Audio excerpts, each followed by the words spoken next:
This is a book review of Choke Gasp, a selection of hand-picked EC comics. EC Comics, of course, produced some of the most amazing comics back in the 50s. And that's why this is slightly odd. The best of 75 years of EC Comics. Well, to be honest, when I look through it, it really only covers a period of 5 years. So it's sort of stretching it when it says 75. Obviously, this is 75th anniversary. However, I wouldn't really stretch it 75 years. The book came out in 2019 from Dark Horse. And there's the back cover. Now, I'm just going to quickly show you some of the contents. So you can see the contents there.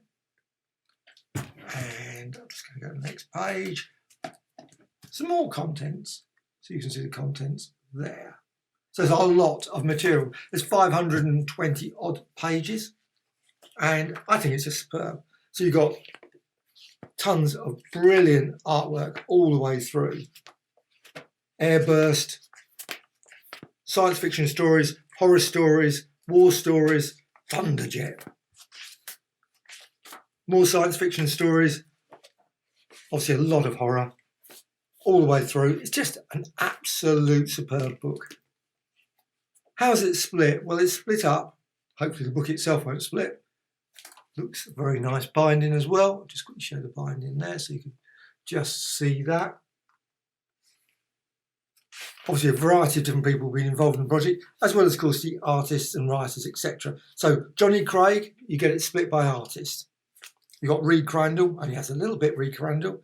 Jack Davis, George Evans, Graham Ingalls, Russ Heath, and so on, so Joe Orlando, Al Williamson, Alex Toth, Wally Wood, John Severin, and they all have their sections. So some have like 40 pages of their best stories. So you've got like Wally Wood, I picked Wally Wood, Weird Fantasy number 9, Frontline Combat number 3, Weird Fantasy 17, Mars is Heaven from Weird Science 18, and Shock Suspense Stories number 9. Now, most of the colouring on original stories was done by, as it says here, Marie Severin, and they've digitally recoloured them. So lots of people don't like the digital recolouring. I personally have no problem with it. It doesn't worry me at all. Of course, the originals still exist, so you can always go back to the originals and check them out. So, but I think they're quite stunning. But in many ways, of course, you could bring out a Choke Gasp and actually bring it out in the original colouring. So they just literally just stick all the books, comics together. Maybe that could be a different, and then people could decide whether they like this one or the other one.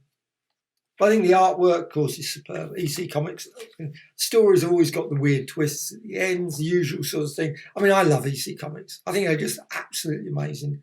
I've got quite a few of the volumes, Dark Horse volumes. Just love looking through them.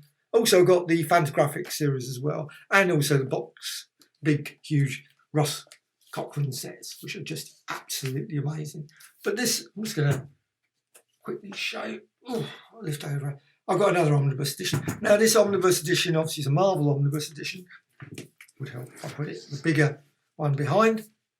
And you can see that actually this volume is slightly bigger. It's about the same height, just a fraction maybe. It's very hard to determine whether it's slightly different or not. Maybe slightly bigger. And there's you can see yeah. But it is definitely slightly, probably slightly taller, but it's certainly very wider book. Paper quality, just as good, I think, as the Marvel ones. Absolutely very, very nice quality paper. Now, can you see through it? Well, yes, of course you can if you look at it against the light. But if you're just reading it normally, no issue at all. I think personally, I can't see through it.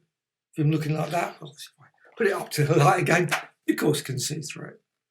That would be a surprise if it didn't. However, it is actually also bigger than the original comics. I'm just going to go to the original comics. There's of course, an original Panic, and that comes on to probably my main criticism of this book. As much as it is the best omnibus you could imagine, I think it's just great. Of course, many of the stories you've probably read before. Many of them, I'm certain.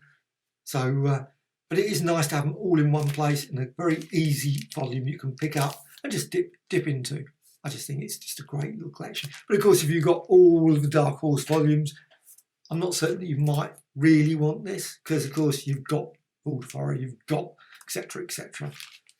However, criticism is that if you go to the contents page of this, it's got a great introduction as well. It's got an introduction, and maybe the introduction is explains the reason I don't think it does. Picto-fiction. See, Picto-fiction, the New Direction comics, obviously the ones before the pre-trend ones, War Against Crime. I don't think. Nope. Can't see it. There probably is one, but someone will turn around and say, yes, there is one, but I can't see it. War Against Crime, Crime Control, etc. Modern Love, Saddle Justice, all those sort of ones, Gunfighter. There's none of those. Also, there's no example of Panic or Mad.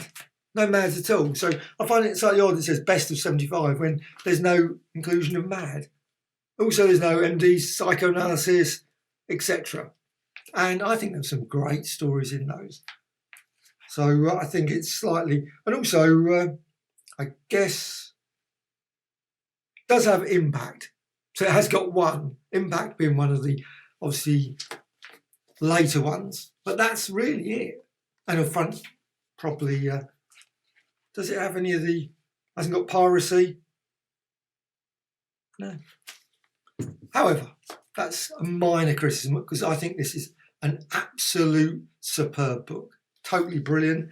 Definitely recommend this volume. It's just absolutely beautiful. EC collection.